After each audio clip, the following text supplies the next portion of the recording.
Same-sex marriage has been declared legal in 6 states, 5 of them in New England, plus Iowa, bless its cotton socks.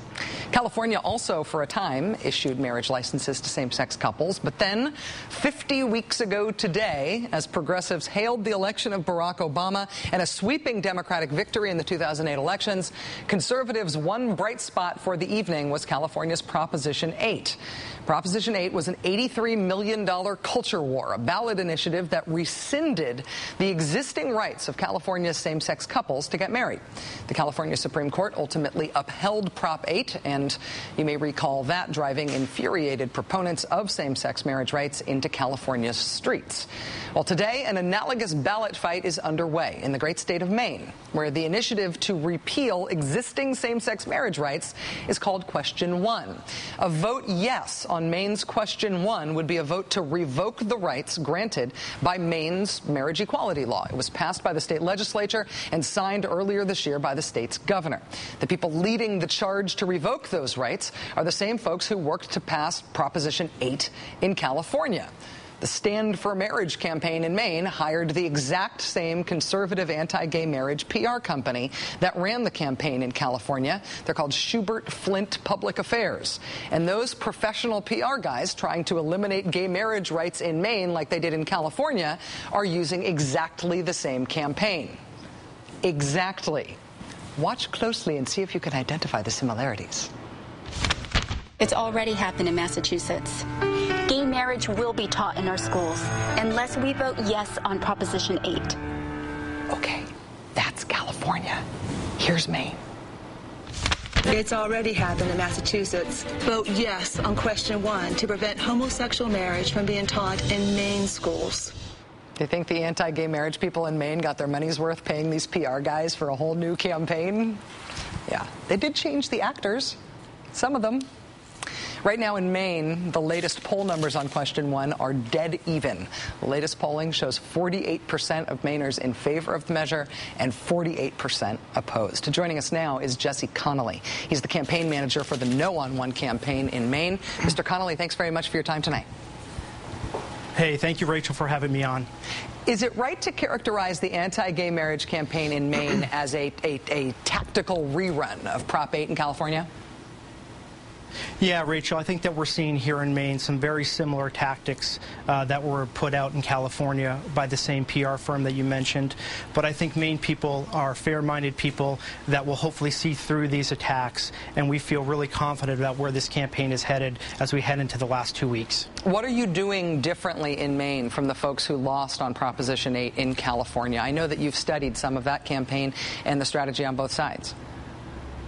Yeah, Rachel, this is something that we haven't gone to overnight. This has been a multi-year effort by advocates that knew this was a two-pronged approach. They knew that they would need to be successful both in the state legislature and have the governor sign it, and then also simultaneously build for this people's veto referendum clause that we have in our campaign. So we've been working very hard. Advocates have been working very hard for over a year now to make sure we're in the best position to win this November 3rd. In terms of your strategy, though, tell me how you're going to do it. I mean, I know the polling is tied right now. As far as I understand it, same-sex marriage has a record of something like 0-30 at the ballot box. I know that you're an experienced Maine campaigner. What makes you think that your campaign could be first to win? Well, Rachel, I think a couple things are going on right now that we like to highlight. One, this is an off-year election where turnout is going to be very critical. We feel that the field effort that we've put on the ground that's been building for over years, just second to none. I'll put our organizers that have been working day in and day out against everyone else. And we also have a really experienced team of seasoned political veterans that are putting forth some really important messages that are going out on the airways. So we feel that the combination of our field effort that's been going on for the past year and the paid media that we've been pushing will really sort of make sure that Maine voters understand just how critical it is to vote no this November 3rd. On Proposition 8, some of the common wisdom, and it's common wisdom actually that I share, was that the anti-gay marriage forces knew exactly what they were doing, and that the pro-gay marriage forces were slightly blindsided by that loss. And more importantly, perhaps, gay rights supporters nationwide, both gay people and people who support gay rights, were taken aback by Prop 8, somewhat galvanized encouraged by it, and I wonder if you've benefited from that. If gay rights supporters around the country have decided to support Question 1 in Maine, the No on 1 effort, because they frankly feel guilty that enough wasn't done to stop Prop 8. Well, you know, I can't really talk about Prop 8, but I really am very excited about the levels of support we're seeing both from Maine people but also from folks around the country.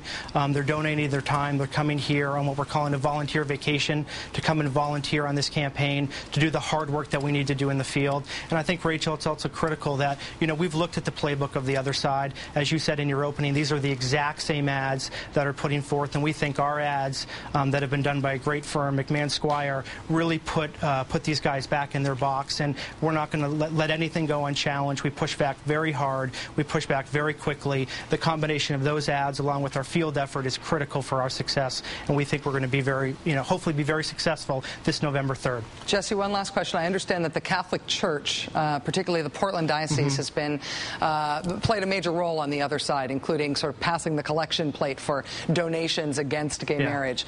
What are there religious dynamics at work here, and has that complicated the effort at all for you guys?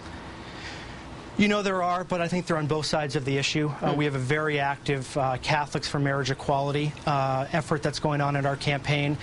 When the Catholic Diocese went out and did a second collection at the parishes, we had our supporters that were out there really, you know, making sure that the message of full equality is not something that one side of the religious podium gets to claim for themselves. And we've really looked at putting people of faith in front of this campaign as leaders of this campaign, as spokespeople for this campaign. And it's really important that that message that, you know, full equality is something that people of all faith deserve is really resonating here in our state. Jesse Connolly, campaign manager for No on 1, Protect Maine Equality.